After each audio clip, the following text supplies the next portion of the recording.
there, Dr. Max Rice. It's actually good to see you smiling in the midst. I've seen a lot of you the last 2 weeks, We've photographing me, live streaming me, 24/7. Yeah, I mean, there's just been a bit of confusion as to who's interviewing who in this interview. Oh, So, okay. do you have your questions ready for me? Yeah, I have. Why did you apply for a job at the UCT Communications Department so that you can get some of the benefits of your fantastic service for the university too? Okay, I'm sure as long as the university will have a very favorable option for me, I'm willing to. You've been doing a great job. I'm willing. Job.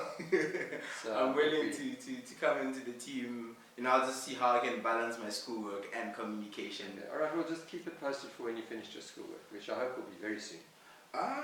Yeah, that's a long story. I don't want to get into.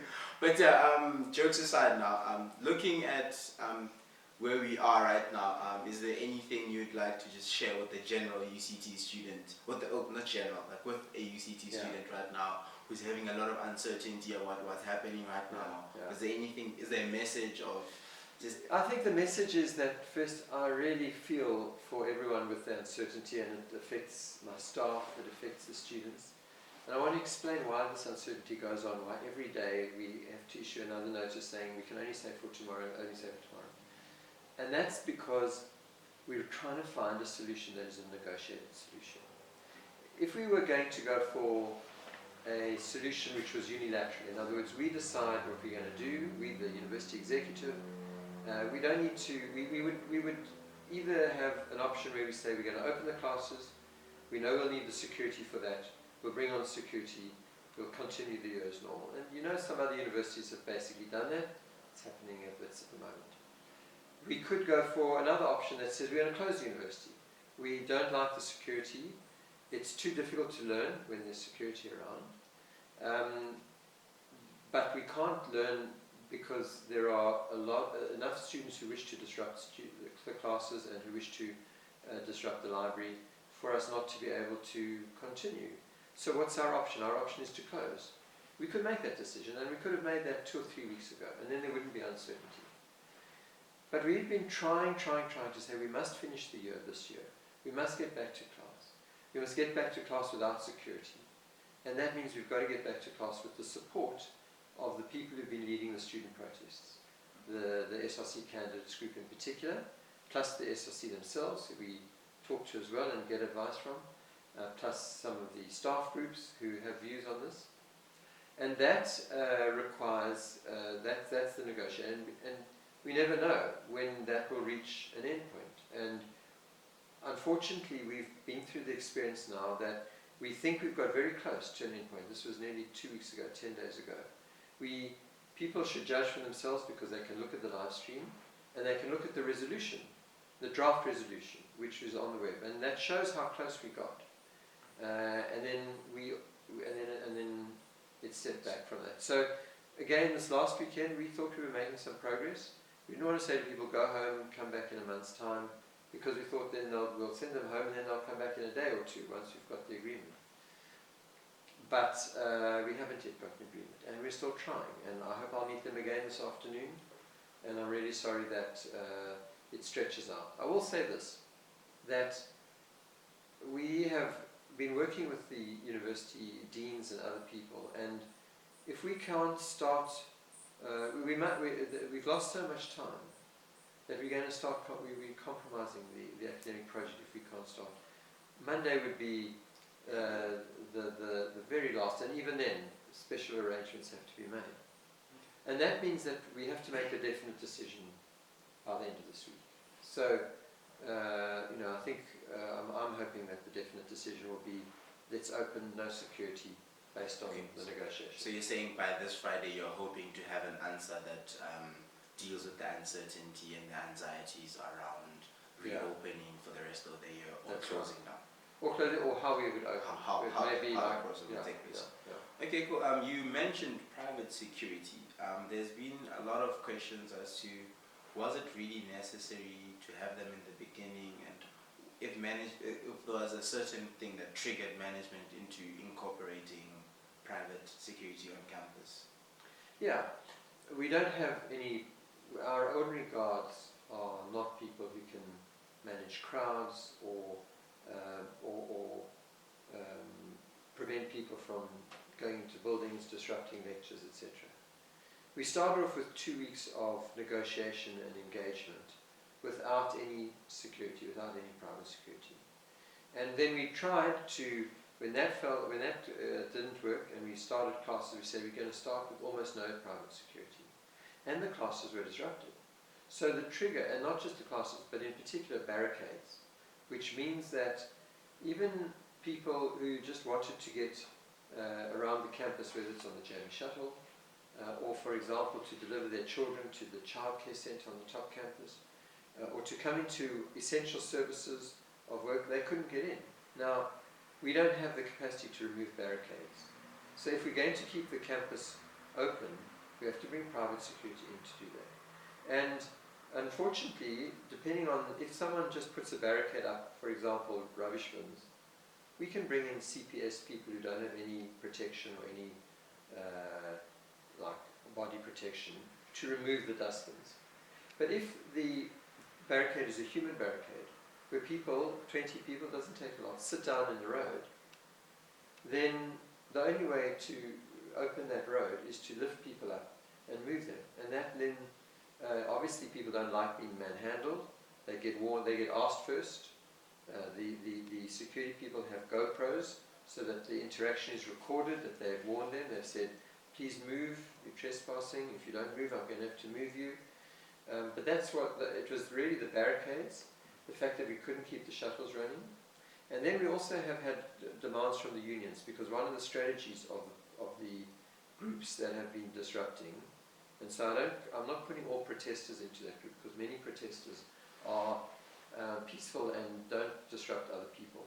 But the group that was disrupting often went into the residences and told the workers in the residences, cleaners and caterers, to leave. And the unions representing those workers have come to us and said, you've got to protect, these are your staff now, you employ them, they're being intimidated, they don't want to join this protest, most of them, there may be a few who do, but most don't. We've dealt with the insourcing issues, for example. It's the job of management to protect them. And we do have to protect them, and that means we've got to bring private security. And maybe I can just make one last point. Our insurance companies insure the buildings. And so if a building burns down, some of it or most of the cost would be covered by the insurance. Our insurance rates have gone up a lot as a result of the last year. But the insurance company wants us to prove that we've taken all reasonable measures to protect our property. And if we have said there's no security, even though there's been threats of arson, then what, if for example, what happened on CPUT last night, in the middle of the night, people burned down buildings. If we don't demonstrate that we've got security, that we're responding and protecting those buildings, then the insurance wouldn't be covered. So that's another reason why we have private security. When we think there's a threat, then we have to respond to that by having private security. Okay, and then just one last question regarding private security. I mean, there are students who have had like certain anxiety attacks by just having the presence of private security on campus. Some have been injured, some have gone through a lot of things. Is the university going forward going to create a platform for all these students to come forward and say, for like I myself, I voiced with you that I was hospitalized in one of the crossfires. So is the university going to create a platform where students can come and say, this is what I went through with private security, and you're going to offer them support in terms of psychological support for those who sustain injury, like help, because I mean, some of them might not even have medical aid to have access to medical facilities to help them with their injuries that they sustain because of this. So has the university thought about providing some sort of support in that regard? Well, firstly, we need to try to have more accountability from private security for their actions. And so one of the things that I've done, I announced before, was that there was a report by an observer group on the night that I think it was Tuesday night. And I've approached that observer group. They weren't here with our permission. We didn't ask them to be here. We didn't know who they were, but they published a report. So we've asked them to make statements to us that we can find out what happened and what caused the interaction, the violence, if you like, to escalate. And so we will investigate that. On the side of students who are psychologically traumatized, we have a student wellness center which is there for anyone. They don't have to be, it's not only open to people who've been through some sort of protest or been intimidated by the security. And I can tell you that there's a lot of other students, for example, who have been in classrooms where they felt intimidated as well about not being able to continue a class or being accused of being sellouts or whatever, and they also may need some psychological support. Now, we don't have the resources to give everyone help immediately they need it, but we try our best, and we're looking at things like group therapy or group sessions where people who've had common experiences can it's more efficient to have one therapist with a group of people than just one-on-one. And we're asking staff, and we've had volunteer staff from the psychology department, postgraduate students volunteering their services for that. Right, and in terms of how can I put it? In terms of, you said that you're looking for evidence of the misconduct from private security. If such things are brought forward, like footage of private security actually doing something and maybe hitting a student, will that suffice as something the university will take, or are you still further going to investigate it, even though it's something that you can pick, something has been caught on camera? So I'll have to appoint someone independent who isn't, who everyone trusts isn't simply working for management or trying to be defensive. And I leave it to the judgment of that person. But I think they would want to see the full chronology of what happened. So if what we get is a video clip of a security guard pushing someone away or being rough with someone or manhandling them or beating them with, I don't know if they had batons or anything, but if we had that, or pepper spray, or sticks. So if we have that video footage, and it's very selective, and it doesn't show what preceded it, whether there was provocation, whether there had been an engagement that said saying to the protester, please stand back, otherwise I'm going to need to remove you from where you are.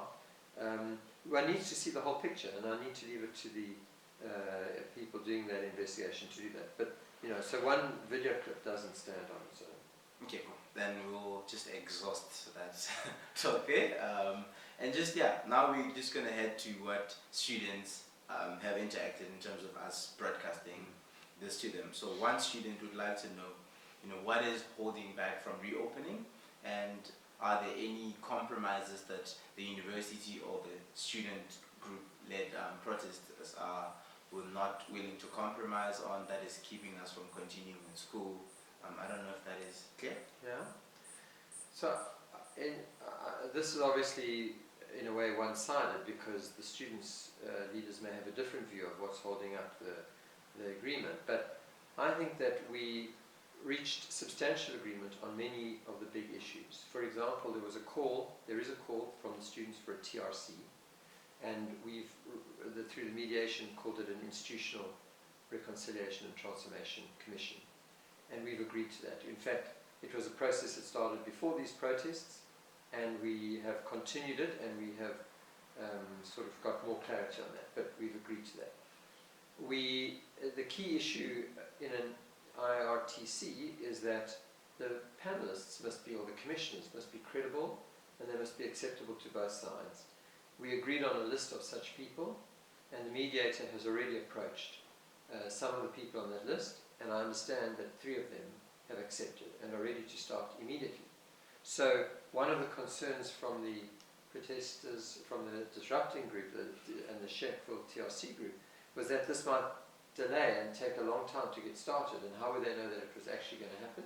And we said we're willing to work with very tight timelines, and as I say, this group is ready to start when we're ready to start with them. We agreed on that there's a key issue, the national issue of free education is not really something which is just a slogan. It needs to be worked out, and it needs to be and lies about how you can do it. For example, many African countries before us, after decolonization, went for free education. And then the governments themselves did not sustain the funding, because free education isn't free. What it means is that students aren't paying, but government is paying. Governments went through economic tough times like we're in now. They didn't fund the universities adequately, and those universities went from being great universities to being much weaker universities, and only in recent times have they started coming back. And part of that recovery has been they reintroduced fees as a way of supplementing their income. Of course, that doesn't mean that poor people are excluded, because they come with bursary systems which cover the poor people. So if we're going to talk about free education, there must be a sustainability to it.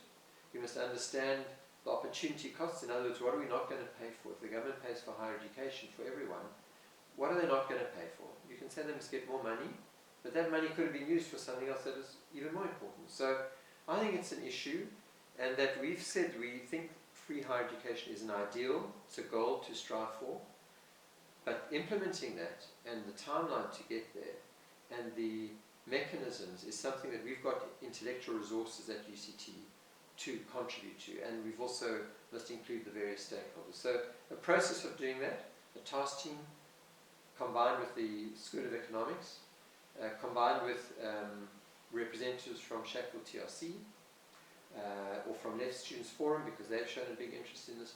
We want to get that going. We could get that going this week as well. We've identified the people. It could start. It's not going to deliver an answer.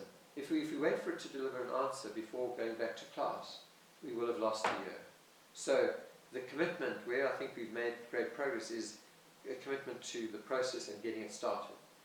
Then the students raised issues of financial exclusions. And for example, how that's working. Now, we think that that's not a new issue. If there are new issues, we have a committee that deals with that, and we're happy to have one of the Shackleton TRC students join that committee. The SSC is already there, has got members on this. And we should try to get to the detail of it, because when you just speak in generalities, it's not helpful. We should actually review all the cases, and maybe there are some we don't know about, because we have reviewed the cases that we know about.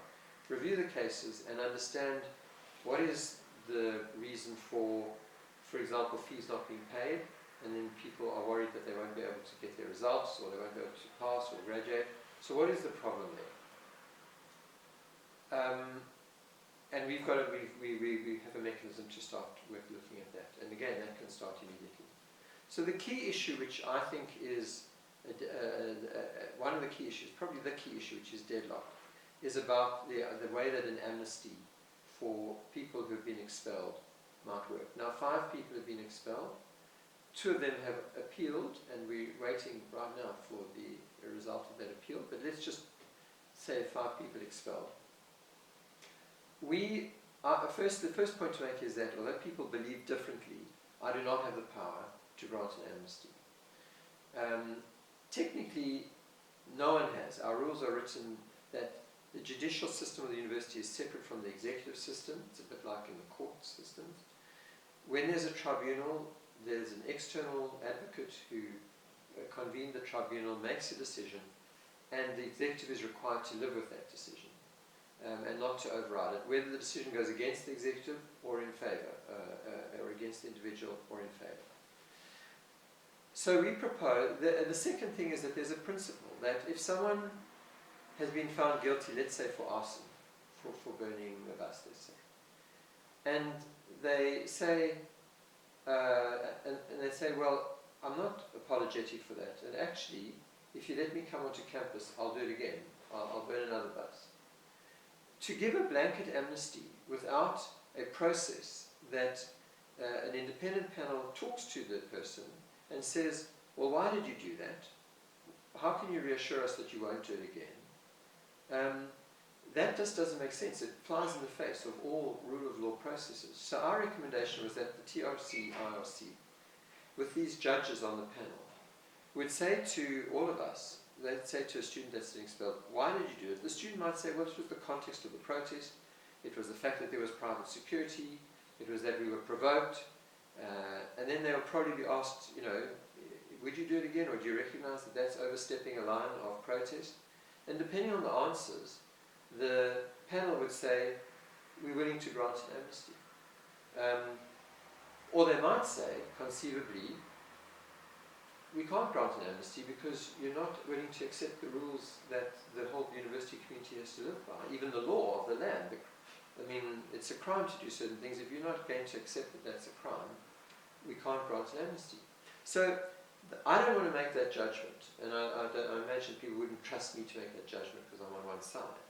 But what we're asking the Shackville TRC to do is to hand that authority over to this independent panel of commissioners. And within a week, that panel can be concluded. We would have started this week if we'd been allowed to. They'll review the cases.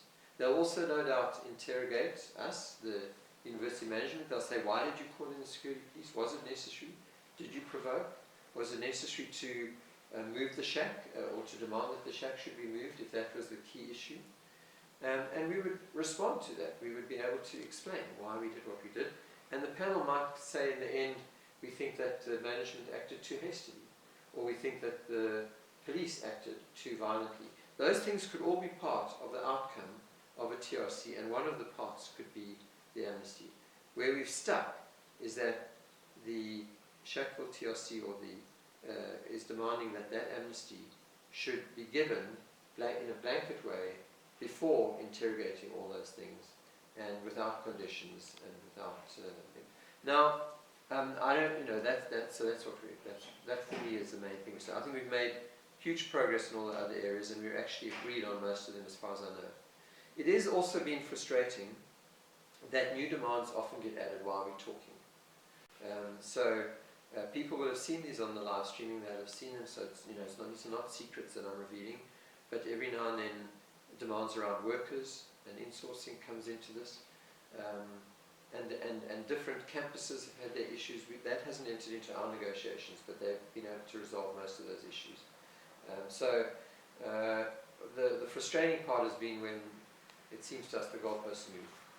We get to a point, and then new demands. And you may be able to report, but I understand that having thought we were going to meet 2 days ago and then yesterday, another plenary has been held. And I don't know if we're going to find that there's any new demands coming from that plenary, but that's what's made it very impossible to resolve this. Okay, cool. Let's just take that break. Are we on the So we're back from a small break. Let's just continue on the same note. So there's been a question as well on international students, because you know that they have permits and study permits, and some of them may be expiring this year as well, just like last year. Is the university made some sort of effort to contact like home affairs? Are we talking about full degree students? Both full degree and those students whose degrees are ending. Both even there's semester study abroad students who have a different situation, and then there's the full degree students, right? Okay. So the full degree students, we've approached the Department of Home Affairs, and we've got a contact there, and if there are any students whose visas are expiring, and as a result of the delays, they need to have their visas extended, they must go to IAPA. IAPA will make direct contact with the Department of Home Affairs. We don't have the power, so there's no guarantee, but the Department of Home Affairs has indicated that they will be sympathetic to the extension of the visas. Okay, and the semester abroad? The semester abroad students are in a different situation because they are going back into a semester of study, and they can't be late for their next semester. And in fact, they have to finish on time. They'll have their flights booked and everything, and usually they can't be changed. So for the semester abroad students, of course we don't yet know what the solution is, but our plan is that they should go back whenever they were planning to go back. If for any reason they haven't been able to write the exams here, then we arrange it so that they can write the exams at their home university. And we've done that last year as well. So they find someone who will invigilate for them, and we send the exams through. Ideally, we write it at the same time as it's been written here. Otherwise, we set a separate exam, and they write the separate exam. One of the questions is, what about the work that's been missed? Because some work has been missed. For other students, when we go back now, we're going to be extending the term so that we're going to catch up. almost all of the learning work, but the exams will be later than they were going to be. For the semester abroad students, there may be a problem. They can't extend it, and so they may miss some work, and we'll have to, on a kind of individual basis, ensure that they get the material, the written material or online material, and that they're not penalised for that, and that they still get the full credit value of their course. Okay, cool. Yeah, as another point of clarity, I think, with just on that note of exams as well, you say, is it possible to call it a year and set an exam date? Outstanding work perhaps incorporated next year. So is it that so the work that has not been covered must be covered before the exams? Is that the view of management right now? There may be a few. Our bottom line is that we must not compromise the quality of our qualifications. If word gets out there that we had a semester of 12 weeks and we didn't teach for 4 of the weeks of the 12 weeks, and that we examined people on 8 weeks of the 12 weeks, so only on 2/3 of the material, no one is going to believe that that isn't a compromise to the course. So, and I don't think the students would want a qualification or a credit where someone raises a question mark next to it, even they might be applying for scholarships or anything. So we have to cover the material, and we plan to do that. So there may be different ways. If we can't close, then it would mean, if we can't teach, and if we can't set exams and do that, then that would probably mean coming back next year, starting the year early, maybe in January. That would be one of the options that we have to look at, and doing both the teaching and the exams then. That's an option that we have to, a possible option. Okay. Another option, though, is that we delay the exams and complete the teaching. Another option is that quite a lot of the material may be possible to do without classes, but just through providing the written material, the references, the reading material, and so we can still cover it, but we don't want to compromise the quality of the content. Yeah. Okay, cool. Yeah, just one last question. This is from the Facebook site. They say, is there a chance that the Vice Chancellors might put out a joint statement taking a position demanding a move towards free education from government? There is, in fact, there is a draft statement of this sort, but we want to be, we don't want to be linking to the earlier discussion about free education. The Vice Chancellors don't want to take a position which they know which they don't think has been worked out. So we could take a position that we support the goal of free education. That's a goal that may take many years to achieve, because it may require the economy to grow in a certain way. It may require us to have sorted out other urgent needs, like jobs and job creation, particularly for people who can't get into university. But the goal, I think, we can support, and the Vice Chancellors have done that. The University of South Africa, which is the collection of Vice Chancellors, made a submission to the Fees Commission, which basically says that. It says that is our ideal. This is what we think is practical in the short term. And what we think is practical is to protect the poor, have free education for the poor, and to protect the missing middle so that it's definitely affordable for them, which it isn't at the moment. So it's a big step forward. It's a call for financial aid for the missing middle. Okay, cool. So yeah, now we're going to Twitter, which may slightly have a different view than Facebook. The first question, I think it relates to that offer you made for me for us rather as UCT just getting to join your communication team. They say, can you fire your communications team and employ UCT just kidding instead? Look, you do a great job. My communications team has a tough job. Any help we can get, we're willing to supplement. Okay, cool. Thank you for that. So we'll be waiting for our pay slips at the end of the month. Okay, cool. This is another question. It says, how are we going to prevent this from becoming an annual problem, an accepted way to address grievances at UCT? So that, which simply means that, do we have to have a shutdown every time there's a grievance at UCT before all parties involved get to sit down and talk about it? Look, when they say every year, this is the second year, but the shutdown, the only other shutdown we had was the Fees Must Fall campaign last year and this year. And this year it was also triggered by the Fees Must Fall campaign. It was the Minister's announcement of the fees, which is the cause nationally of the shutdown. And I absolutely agree. We called a march to Parliament. We supported the march to Parliament a few weeks ago to say this isn't a long-term solution. If the budget speech that's coming up in February, March, does not include the solution to funding higher education, then once again it won't be in the budget. And later on in the year, when the universities need to put up the fees because it hasn't been in the budget, once again we'll have all of this strike and shutdown in order to keep a zero fee increase or a no fee increase.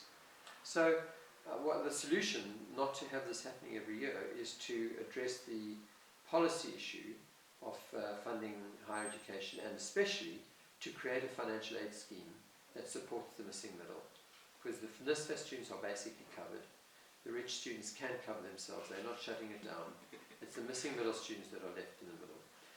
There are other issues at UCT which have not been the cause of a shutdown and which we do need to address, and I think that the IRTC process is one of the ways of addressing that. We've got to have all the stakeholders in the room talking about these issues with some independent mediation so that people don't feel that it's been stalled or ignored. Okay, cool. And just another one, as you mentioned, it's from a group called NEFSA's Captives. They're saying, will students with outstanding fees be barred from viewing their result at the end of the year if exams are written? And those who cannot access their transcript because of fees, will they be allowed to view the transcript so they can apply to jobs so that they will be able to perhaps clear their debt if free education is not pronounced? We have an appeal committee which does just that. We don't give a blanket, I could never say in a blanket way, if your fees aren't paid, you can still access your transcript. Because a lot of people who don't pay their fees can pay their fees. A lot of them are quite wealthy. And they still play the system.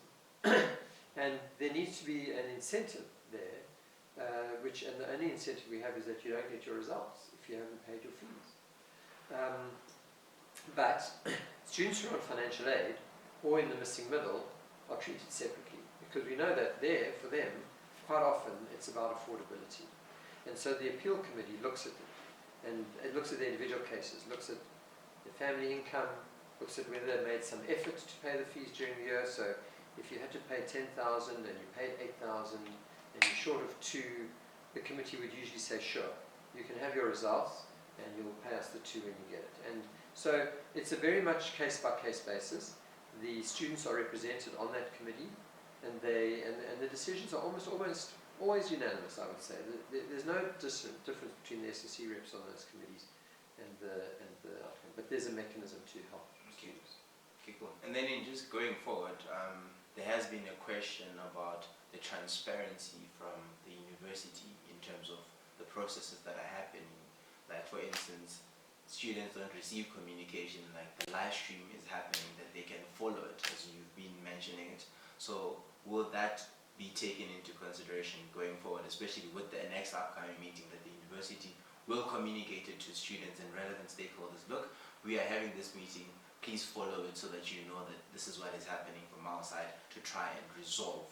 Do you mean to duplicate the live stream? Not duplicate it, to make the message known, because as it stands, many students have voiced that they've not, like when they come across, they're like, oh, we didn't know that this is currently happening.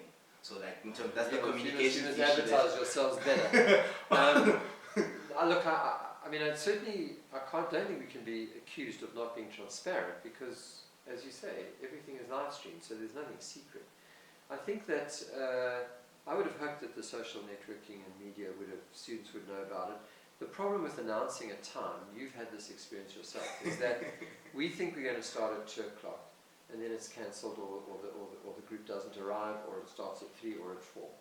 And we frankly never know. I don't know when today's is going to start yet, even though I thought it was going to be soon after midday. I don't know if you've been told, but I don't see that we can make an announcement. But I don't think it's good for us to be sending out emails each time we think there's another start. So, yeah. So, but will the university just in one email say, look, if the meeting does start, this is where you can watch it, or that is still a problematic? No, it's not problematic. We can do that. So that's a commitment. Yeah, not for each meeting. Not for every meeting. But we can put out a canvas announcement to say, if anyone would like to review any of the negotiations over the last 3 weeks, they can go on to the Just Kidding Facebook site. Okay, cool. Yeah, I think we've just covered every. But there are some other about it. questions. Oh, do you want? Yeah. Oh, okay, cool. Well, Then, I'm interested in the questions from students, particularly. okay, okay. This one's been covered. Okay, this is another fees one. You know what? There was a question that you were going to ask me about what you thought we didn't do well. Yeah, that's you can. No, what do you think management did not do well in terms of trying to engage with students and Okay. the relevant parties in terms of how things have escalated and are at a standstill right now? The one thing I think we didn't do well was in the initial response to a call for a TRC. We received that call in June. It was actually addressed to the council of the university, which was appropriate. But in some ways it was bad luck because the council of the university is in office for 4 years and they ended their term of office in June. They had their last meeting. The new council, which came in on the 1st of July, needed about 6 weeks to get going. It needed the first meeting, which only happened 3 weeks after they started, 20th of July, to elect members, to elect a chair, to elect people to committees. And they were not yet familiar with any of these issues.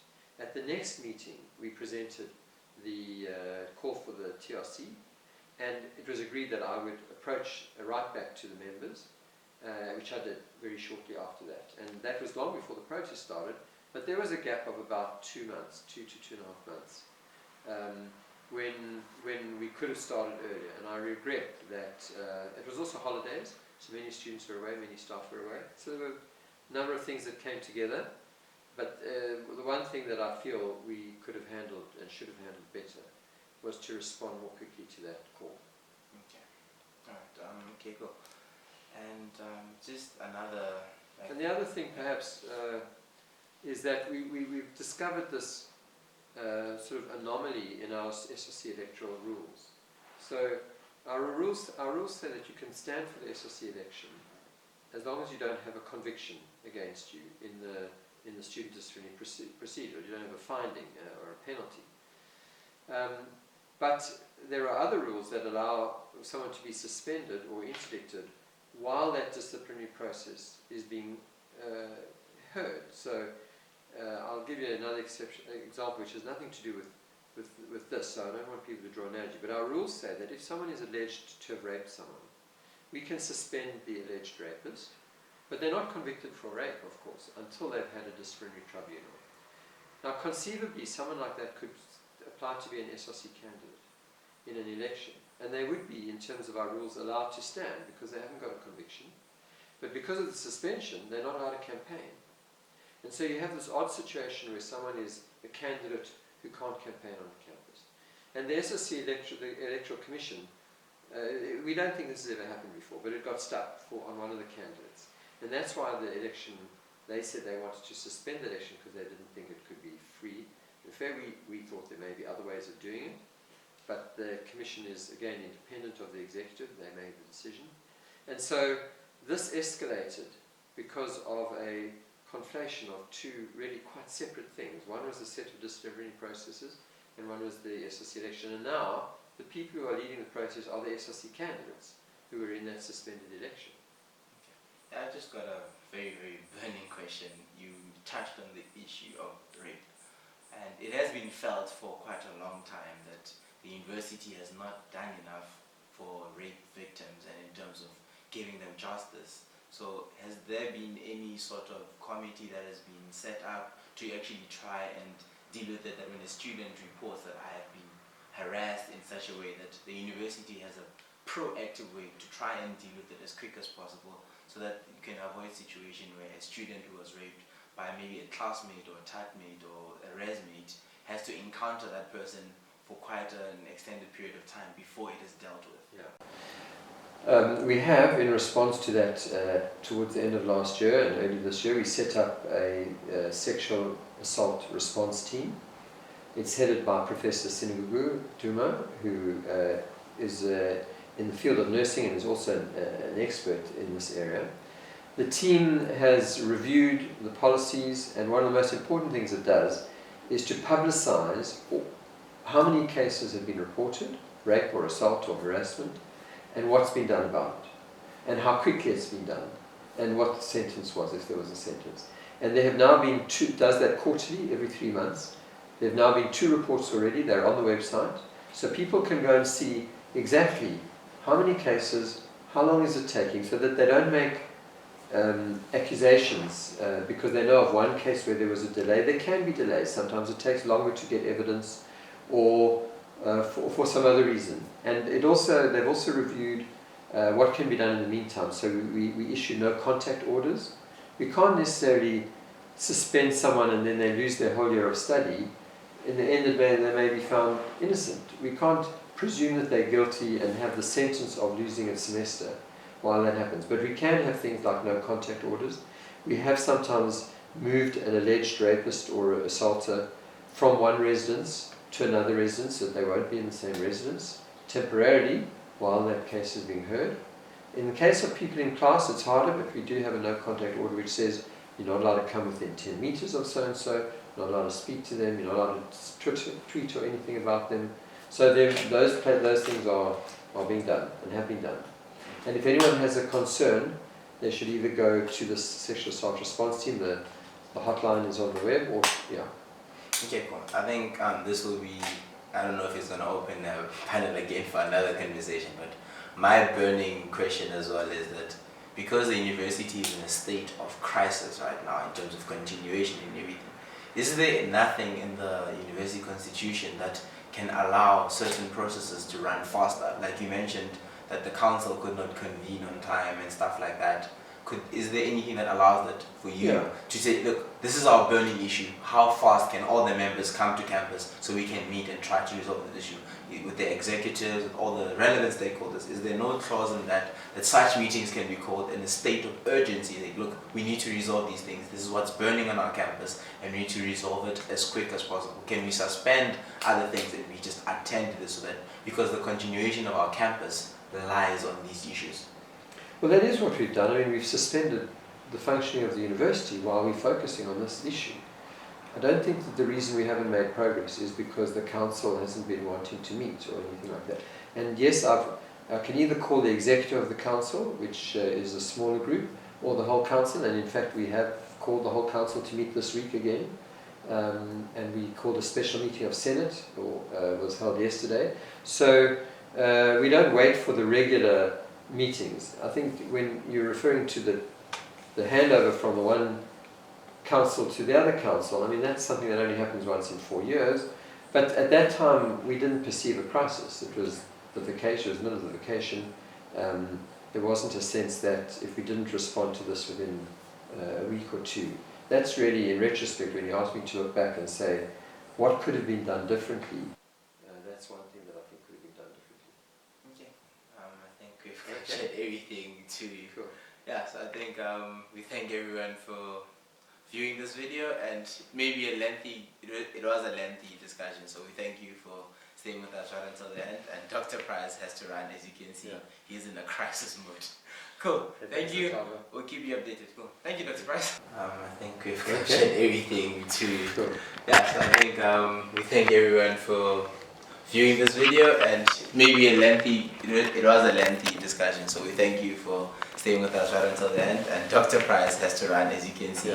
He's in a crisis mode. Cool. Thank you. We'll keep you updated. Cool. Thank you, Dr. Price. Thank you. Sure. Whew.